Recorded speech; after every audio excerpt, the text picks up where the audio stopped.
घरात पैसा टिकत नाही, पैशाची सतत कमतरता जाणवते का?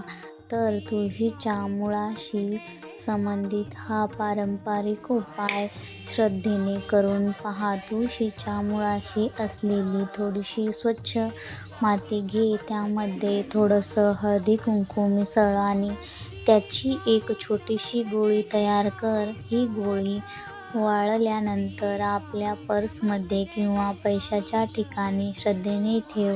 अशी मान्यता आहे की तुळशीला लक्ष्मी स्वरूप मानले जाते आणि तिच्या जोडलेले हे उपाय श्रद्धेने आणि सकारात्मकतेने केले जातात. श्रद्धा ठेव आणि मेहनत सुरू ठेव आणि श्री लक्ष्मी मातेचा आशीर्वाद माग. श्री महालक्ष्मी माता की जय. हा उपाय आवडला असेल तर व्हिडिओ लाईक कर आणि आपल्या प्रिय व्यक्तींपर्यंत नक्की शेअर कर. माझ्या चॅनेलला सबस्क्राईब नक्की कर.